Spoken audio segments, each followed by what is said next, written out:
നല്ല വിധിയാണ്, സ്വാഗതം ചെയ്യാണ്. ചില പ്രതികൾക്ക് ഇരട്ട ജീവപര്യന്തമാണ് കിട്ടിയിരിക്കുന്നത്.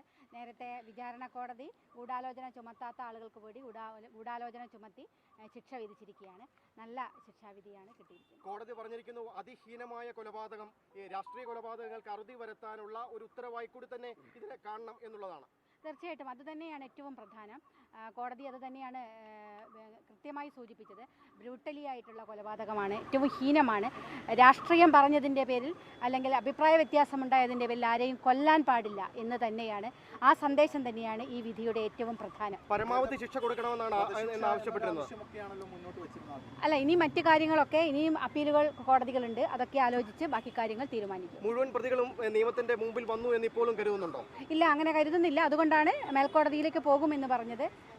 ഇനിയും കോടതിയിലേക്ക് സമീപിക്കാൻ തന്നെയാണ് തീരുമാനിച്ചത്. സുപ്രീം കോടതിയിലേക്ക് ആയിരിക്കും പോവാ, നേരത്തെ വ്യക്തമാക്കി. അതെ, ഇനിയും കോടതിയിലേക്ക് തന്നെ പോകും. അത് ബാക്കി കാര്യങ്ങൾ കേസിന്റെ ഈ വിധിയും കംപ്ലീറ്റ് പരിശോധിച്ചതിന് ശേഷം ബാക്കി വയ്ക്കും. പിന്നെ ഹൈക്കോടതിയിൽ ഇവിടെ CBIയുടെ അന്വേഷണം വെച്ചിട്ട് ഇവിടെയുണ്ട്. അത്തരം കാര്യങ്ങളൊക്കെ അത് ആലോചിച്ച് ബാക്കി കാര്യങ്ങൾ തീരുമാനിക്കും. അതിന്റെ കോൺസ്പിറസി എലമെന്റ് സ്വാഭാവികമായി ഇനിയും പുറത്തു വരേണ്ടതുണ്ട്.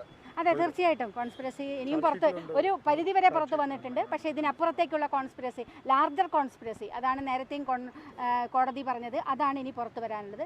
അത് സംബന്ധിച്ച കാര്യങ്ങളാണ് ഇനി മുന്നോട്ട് കൊണ്ടുപോകാൻ ഞങ്ങൾ തീരുമാനിച്ചിരിക്കുന്നത്.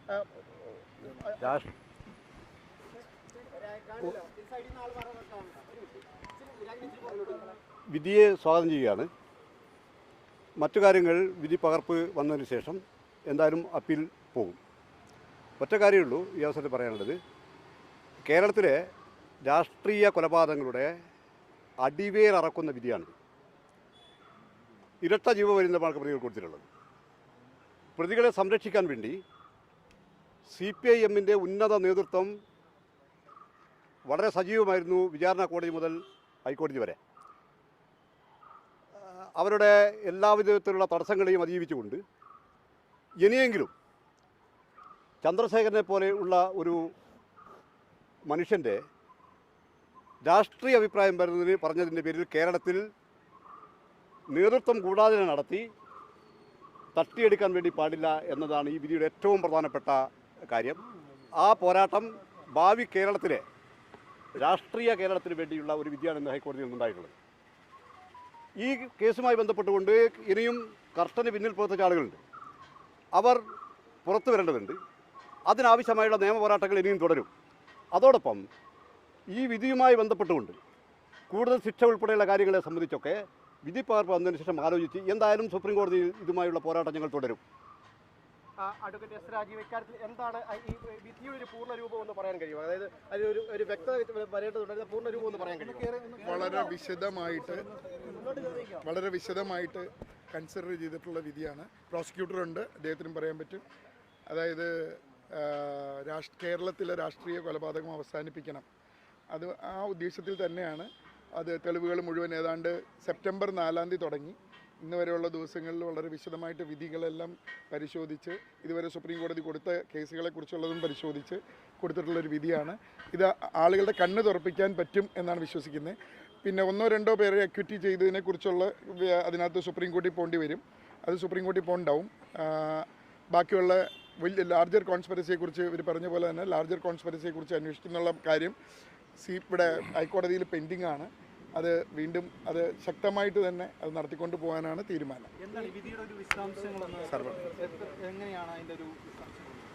ഈ കേസിൽ കീഴ്ക്കോടതി വിധിയേക്കാൾ കീഴ്ക്കോടതി നൽകിയിട്ടുള്ള ശിക്ഷയേക്കാൾ വലിയ ശിക്ഷ ഇവിടെ നൽകിയിട്ടുണ്ടെന്നുള്ളതാണ് ഇതിൻ്റെ പ്രത്യേകത. ഒന്ന്, നേരത്തെ ശിക്ഷിക്കപ്പെട്ടിരുന്ന 1 മുതൽ 8 വരെയും 11-ാം പ്രതിക്കും 13-ാം പ്രതി ഇപ്പോൾ ജീവനോടെ ഇല്ല. അങ്ങനെ ഇവർക്കെല്ലാം തന്നെ ഒരു ജീവപര്യന്തം ശിക്ഷ മാത്രമാണ് കൊടുത്തിരുന്നത്. ഇവിടെ 1 മുതൽ 7 കൂടിയിട്ടുള്ള പ്രതികൾക്ക്, അതിൽ 6-ാം പ്രതി ഒഴികെ 1 മുതൽ 5 വരെയും 7 പ്രതികൾക്ക്, 6-ാം പ്രതിയില്ല, അത്രയും പ്രതികൾക്ക് ഗൂഢാലോചനയ്ക്കുള്ള ശിക്ഷ കൂടി ഈ കോടതി കൊടുത്തിരിക്കുന്നു. കാരണം ഗൂഢാലോചന കുറ്റം അവർ ചെയ്തു എന്ന് കീഴ്ക്കോടതി കണ്ടെത്തിയിരുന്നില്ല. അപ്പോൾ 2 ജീവപര്യന്തം ശിക്ഷയാണ് ഇവർക്കെല്ലാം കൂടി കൊടുത്തിട്ടുള്ളത്. അതായത് ഇപ്പം വീണ്ടും ഒരു ജീവപര്യന്തം ഒരു ജീവപര്യന്തം കൂടി അവർക്ക് കിട്ടിയ കീഴ്ക്കോടതിയിൽ കൊലപാതകത്തിനുള്ള 302 IPC പ്രകാരമുള്ള ശിക്ഷ മാത്രമേ കൊടുത്തിരുന്നുള്ളൂ. ഈ കോടതി 120B പ്രകാരം കൂടി അവർ കുറ്റം ചെയ്തിട്ടുണ്ടെന്ന് തെളിഞ്ഞതായി കോടതി മനസ്സിലാക്കുകയും അവരെ ശിക്ഷിക്കുകയും ചെയ്തു. അപ്പോൾ രണ്ടിനും ജീവപര്യന്തം കൊടുത്തിട്ടുണ്ട്. അങ്ങനെ ഈ ജീവപര്യന്തം എന്ന് പറയുന്നതിനൊരു വിശേഷണവും കൂടി കൊടുത്തിട്ടുണ്ട്. സാധാരണ ജീവപര്യന്തം പല നിയമങ്ങളുടെയും മൂശയിൽ കൂടി ഒഴുകി വരുന്ന നേരത്ത് 14 വർഷം കൊണ്ട് അവസാനിക്കുന്നതാണ് നമ്മുടെ ജീവപര്യന്തം തടവ്. എന്നാൽ ഇതിൽ കോടതി വ്യക്തത വരുത്തിയിരിക്കുന്നു, 20 വർഷം കഴിയാതെ ഈ ജീവപര്യന്തത്തിന് റെമിഷൻ ആവശ്യപ്പെടാനും കൊടുക്കാനും പാടില്ല എന്ന്. 20 വർഷം കഴിഞ്ഞിട്ടേ കൊടുക്കാവൂ എന്ന് പറയുമ്പോൾ അതിന് ശേഷം കൊടുത്തോളണമെന്നില്ല, അത് കഴിഞ്ഞാലും അവർക്ക് പുറത്തു വരാനില്ല, അത് ജീവിത അവസാനം വരെയാണ് എന്നുകൂടി അതിൻ്റെ കാര്യം മനസ്സിലാക്കണം.